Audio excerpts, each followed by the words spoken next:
Hi everyone, this is Farhana and welcome to my channel Create and Live FNJ. A very special thanks to Zainab for being with me. আজকের recipe খাসির মাংস রান্না বাংলাদেশের ফেরি অথবা লঞ্চের restaurant অথবা ঘাটের রান্নার ধরনে। বর্তমানে গুঁড়া মশলা সহজপ্রাপ্য হলেও অতীতে কিন্তু হোটেলের রান্নাগুলোতে এভাবেই কিছু মশলা বেটে ব্যবহার করা হতো। আরও ভিডিও দেখতে আমার ইউটিউব চ্যানেলটি ভিজিট অথবা সাবস্ক্রাইব করতে পারেন।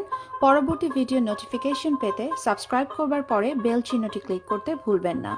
এছাড়া আমার ফেসবুক পেজটি লাইক অথবা ফলো করে সাথেই থাকুন। প্রয়োজনীয় সবগুলো লিঙ্ক তথ্য সহ এই ভিডিও ডেসক্রিপশন বক্স এবং প্রথম কমেন্টে লেখা আছে। জানিয়ে দিচ্ছি উপকরণ।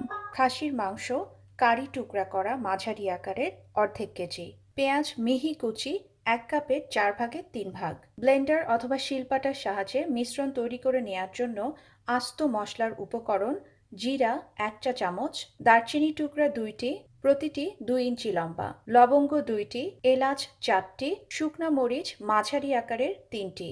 আস্ত মশলাগুলোর মিহি মিশ্রণ তৈরি করবার জন্য প্রয়োজন হবে 1 কাপের 4 ভাগের 1 ভাগ কুসুম গরম অথবা স্বাভাবিক তাপমাত্রার পানি, তেজপাতা বড় আকারের 1টি, হলুদের গুঁড়া 1 চা চামচ, আদা বাটা 2 চা চামচ, রসুন বাটা 3 চা চামচ।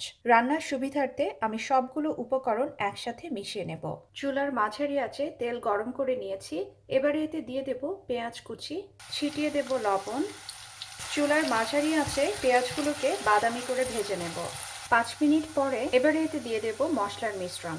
রান্নার শুরুতেই আমি এখানে তেল দিয়ে নিয়েছিলাম 4 টেবিল চামচ পরিমাণে। মশলাগুলোকে 10 সেকেন্ড খুব ভালো করে নেড়ে মিশিয়ে নেব। এবারে ঢাকনা দিয়ে ঢেকে চুলার আঁচ মাঝারি এবং সর্বনিম্নের মাঝামাঝি করে রান্না করব 2 মিনিটের জন্য। 2 মিনিট পরে মশলাটা একবার নেড়ে মিশিয়ে নেব। এবারে দিয়ে দেব মাংসের টুকরাগুলো। মাংসের টুকরাগুলো খুব ভালো করে নেড়ে মশলার সাথে মিশিয়ে নেব। এবারে ঢাকনা দিয়ে ঢেকে চুলার আঁচ মাঝারি করে রান্না করব 10 মিনিটের জন্য। 10 মিনিট পরে মাংস থেকে যথেষ্ট পরিমাণে পানি বেরিয়ে এসেছে। এই পর্যায়ে আলতো করে একটু নেড়ে মিশিয়ে নেব। এবারে আবারও ঢাকনা দিয়ে ঢেকে আঁচ সর্বনিম্ন করে রান্না করব 40 মিনিটের জন্য। 40 মিনিট পরে মাংসগুলো একটু নেড়ে মিশিয়ে নেব। মাংসগুলো প্রায় অর্ধেকের বেশি সিদ্ধ হয়ে গেছে। 1 কাপ পরিমাণের ফুটন্ত গরম পানি দিয়ে দেব। পানি দিয়ে আবারও একটু নেড়ে মিশিয়ে নেব। ফুটন্ত গরম পানি দিলে মাংসটা অনেক দ্রুত সিদ্ধ হয়। এই পরিমাণ পানিতেই মাংসগুলো বাকিটা সিদ্ধ হয়ে যাবে এবং ঝোলের পরিমাণটাও খুব বেশি থাকবে না। ঢাকনা দিয়ে ঢেকে চুলার আঁচ মাঝারি এবং সর্বনিম্নের মাঝামাঝি করে রান্না করব যতক্ষণ না মাংসগুলো সুসিদ্ধ হয়ে যায়। 30 মিনিট পরে ঝোলের ওপরে তেলটা খুব সুন্দর করে ভেসে উঠেছে। তরকারির রংটাও চমৎকার হয়েছে এবং মাংসগুলো সম্পূর্ণ সিদ্ধ হয়ে গেছে।